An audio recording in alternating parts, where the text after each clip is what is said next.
It is Faith Howard Mooney from TMC, and today I'm so excited to have with me and hear his answers to our questions. I have Keith Little with me, who is the Mortgage Division President at Centennial Bank. So thanks for doing this with us, Keith. I'm glad I could be here. This should be interesting. Exactly. You always get the greatest stories. So maybe there's one or two of those in here. Would love to know what your first job ever was. And I'm thinking this is probably a decent story. You mean professionally in mortgage or just the first job?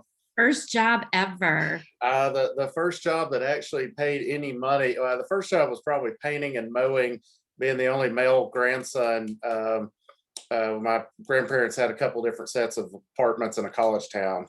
So I can roll some Sherwin-Williams eggshell paint, but I think the first one I actually got paid for was pulling trap on a sporting clays range. Junior high and high school did a lot of competitive shotgun stuff, and we were not exceedingly wealthy, so I worked all weekend so I could afford to shoot on Sunday afternoons. So I don't know that I actually netted any compensation from that, because it all turned around and got spent immediately. Yeah, but at least you got to do what you like to do after the fact. So I would think that would be worth it. How did you share with us your story on how you got into the mortgage space, and kind of like how long you've been in? So I guess going on 17 years now, like a lot of people by accident. I don't think anybody else would hire me. So I was, a kid from Arkansas with a master's in finance. I thought there's nothing cooler than going and trading soybean futures in Chicago.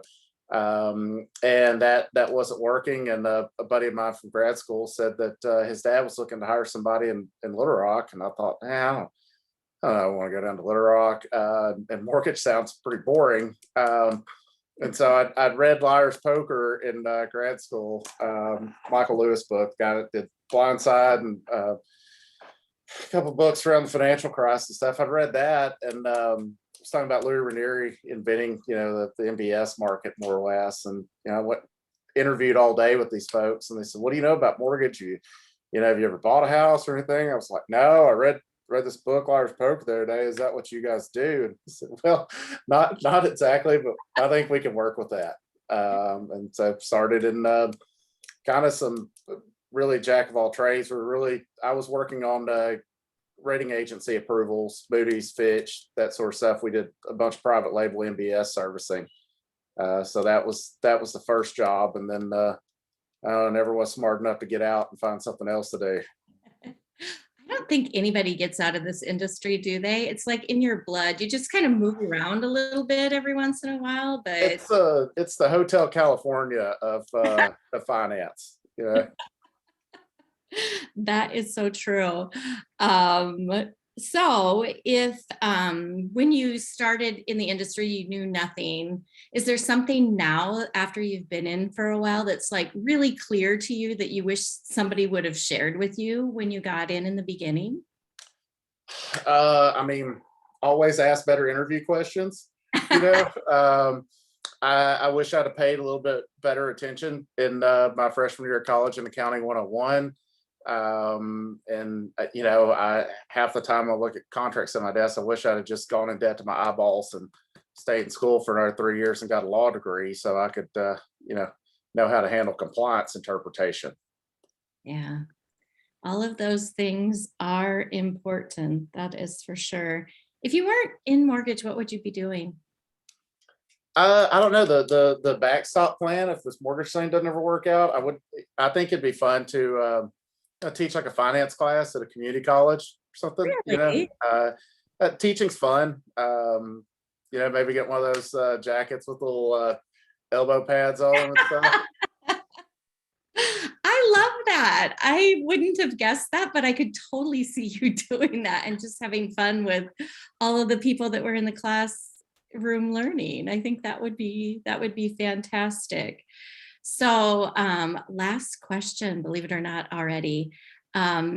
what do you, I mean, obviously the last 2 years you've spent, I'm sure, behind a desk working just like everyone else has done.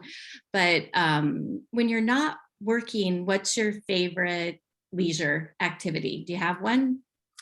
I don't know if it's leisure chasing a 4-year-old around, but when I even during the pandemic did quite a bit of travel. So when you're not on, it's nice to be off. Spend time with the family.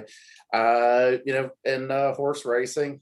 We've got several horses, so Right. like to keep up with that. They run all throughout the year, and then it's duck season here in Arkansas. Not that you could tell. I probably got to take long sleeves off because we're about to hit 70 outside today. So Oh um, my gosh. that's become more of an idea than a hobby the last few years, I think. Well, fantastic. I forgot about the horses. That you own some horses. That's got to be really fun to watch that. It's been fun to be on the backside of it. We hadn't we still keep coming out okay on it, so we keep parlaying it over and over again and getting another one. Even better, even better. Well, thank you so much. You guys have been, I can't believe it, but it's almost your 5-year anniversary within TMC. That will Is be, it? I was thinking about that this morning when I was going for a walk. I remember we went to the first conference there in Scottsdale, yep, but I couldn't remember what year it was. So July of 2017, believe it or not. So you were one of the early adopters of TMC, and you've always been such a fun person to have within our network and very resourceful for us. So we appreciate you. it's been a lot of fun. We like it. So we'll stick around till you run us off. That's not going to happen anytime soon. Thanks so much, Keith. Thank Appreciate you. you.